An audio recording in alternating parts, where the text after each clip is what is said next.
We're not really hassled by the weather at all. It is such a lovely atmosphere within this building. This building, I'll have you know, is 150 years old, which has been an operational school for about 40 years now. And it's just so wonderful walking around, seeing these students and learning to practice their trade. Just before the ad break and before the main news bulletin at 7, we chatted to one of the young girls who had qualified, and now she is a machinist and turner, something she never believed in her wildest dreams that she'd be able to achieve, especially being a girl. So I'm loving being here today, I have to tell you, everyone. Now, two departments, public enterprises and higher education, formed a partnership in an effort to address the skills shortages in the country. Joining me now is Zukile Mvalo, the acting DDG of Skills Development at Higher Education, to tell us more about these partnerships. Good to have you. Welcome, DDG. Thanks very much, Lian. Also appreciate this time, this opportunity that is offered to us at the Department of Higher Education and Training. I must say, it is nice because I'm happy to be sort of covering a good news story and actually showing how partnerships work. Talk to us about this particular partnership. Well, I must mention from the genesis, Lian, that this process started as early as in 2011 when the ministers of the Department of Higher Education and Training as well as public enterprise, they met and agreed that we must contribute in such a great cause of skills development in the country, especially focusing in the area of artisan. You know, our economy, as we speak, requires a lot in terms of area of artisan development. So it started then in 2011. So 2012, we started putting some figures to it. So we are contributing, for example, about 175 million into the whole project. In February this year, we've already paid 85 million. That is going to contribute towards upgrading the infrastructure as well as equipments. Because we are saying we're going to be, skilling about 1,000 artisans. People will be artisans at the end of the day. That period is going to take more or less 3 years.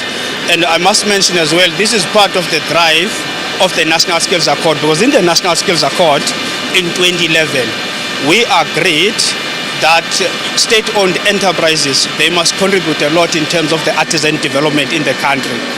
As we speak, I must say we are doing quite very well, but not that very well, because on average per annum we are producing 13,000. But then for the year that has ended March 2013, we have about 15,000 artisans that we have produced in the country.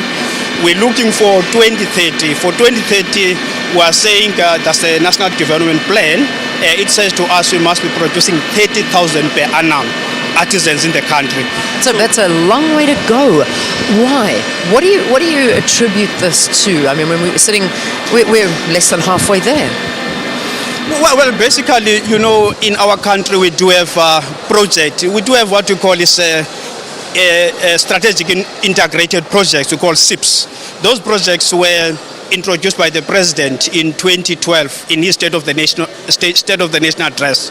When we looked through, especially on the area of skills, we have discovered that we need a lot of artisans in that area, just for strategic integrated projects alone, let alone that in the country, the economy, whether you speak of the New Growth Path, you speak of industrial plan action policy, that is EPAP 2, all of them, they speak one thing, they say we require artisans in the country. And I must mention that this year, the minister is declared as the year of artisan. So therefore, the deputy minister has been crisscrossing the country, meeting various stakeholders at schools, the labor, the business, the community, trying to spread this message in saying it's cool to be an artisan. We always say to young persons, wearing a helmet is cool. Wearing an overall is cool. You can see around here, these young persons, what they are doing here. So it's very cool. And if we have something related to plumbing in your house, immediately you'll call someone who's an artisan. You won't go to the university and you call someone from the university. So that is why, therefore, we are focusing. And I must mention, Lian, as well, that for 2014-2024, we are going to be declaring that as a decade of the artisan. So meaning which, therefore, there is going to be a very much focus on artisan development in the country from now going forward, especially to 2030. Fantastic. Good. Thank you for giving us an update. And artisans, that's the way to go. Zukile Mvalo, acting DDG for skills development at higher education. And this is something that we've been speaking about for quite some time now, talking about the fact that you don't need to go to university, you don't need to get a degree. The dropout rate is unacceptable, but when you can actually get a skill and use the skill to change your life, well, that's exactly what's happening here today. So, the year of the artisan, next year until 2024, the decade of the artisan. And you talk about it being cool, no one, everybody's talking about how cool the glasses were. So, if you want the glasses, come here. You can get a pair of glasses for free. Nogal, you don't even pay for them.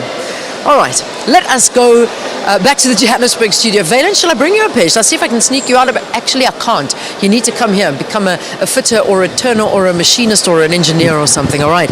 So you've got to come here and get your own pair of glasses. Let's get some sports news from you, Valen.